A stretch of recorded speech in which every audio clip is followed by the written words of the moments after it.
And here we are, is a podcast for professionals, believers, and genuine people looking for genuine conversation.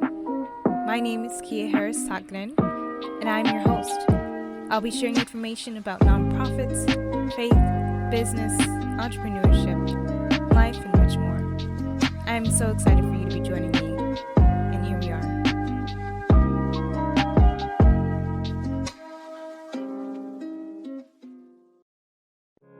Perhaps you've explored starting a nonprofit. So this episode is going to be what is going to take your potential nonprofit to the next level.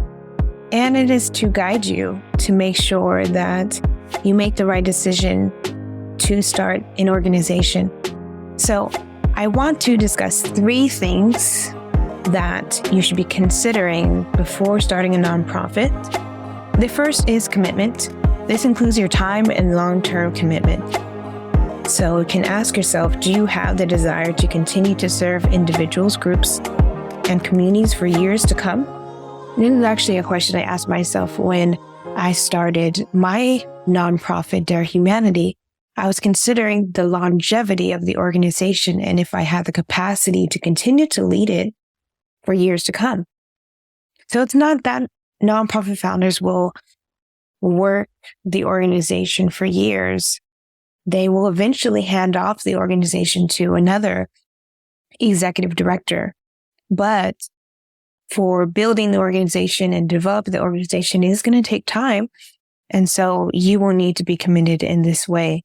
Another question you can ask yourself is if you're willing and able to put time aside to build the organization.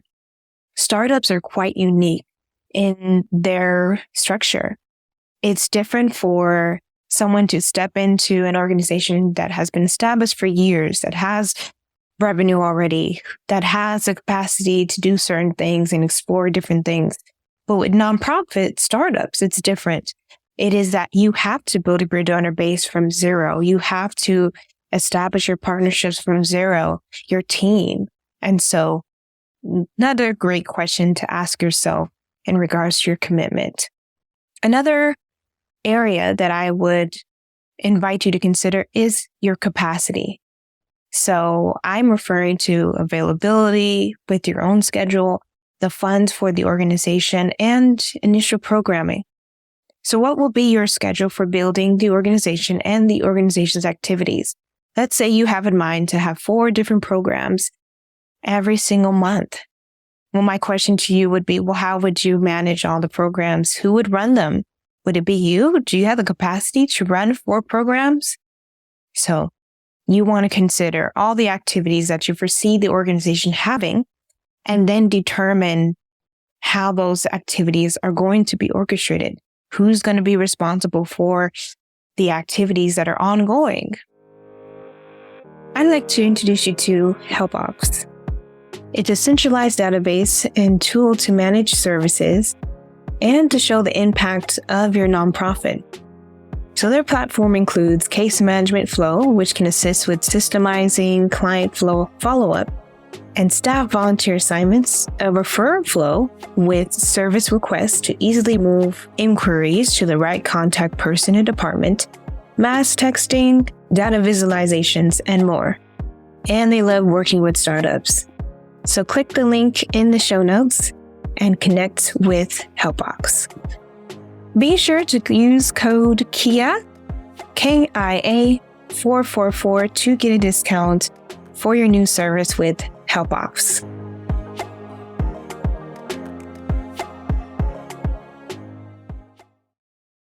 Another question is, how will you secure funding? So there are a variety of ways for nonprofits to get funding in, and the top 3 ways that nonprofits can get funding in are through individuals, so your cousin, an aunt, a colleague donates, by way of grants. Number 2, where a foundation can give a grant to the nonprofit to go towards operations or programming. The way is by way of corporate partners.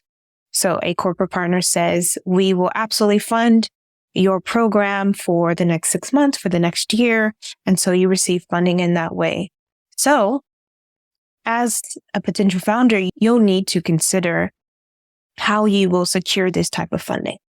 Next question. Are you willing to ask other people to help you fundraise? This is a really important question because fundraising should not just lie in your hands. It should be in the hands of those around you. And so you can't be afraid to ask other people to help you with fundraising. Next, what initial program will you have and what will be the schedule of those activities?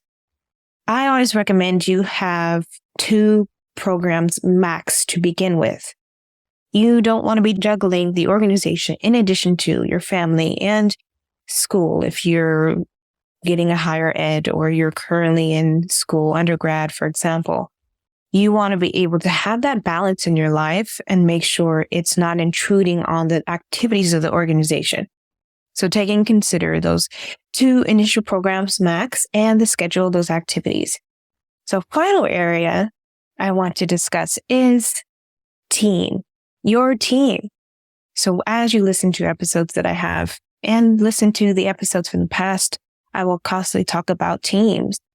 Your board is included in your team. So your board of directors, as well as anyone who assists with operations, in addition to leadership. So leadership could be the executive director. So as a founder, it's often that you will be the executive director.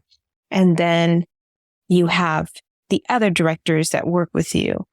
And then it can also be the operations side of it, individuals that help you in that way, interns, volunteers, and your eventual staff. So you do want to take in consideration your team. Of course, starting with your board of directors, having those 2 individuals and including you. So that's 3 that help you with establishing and governing the organization.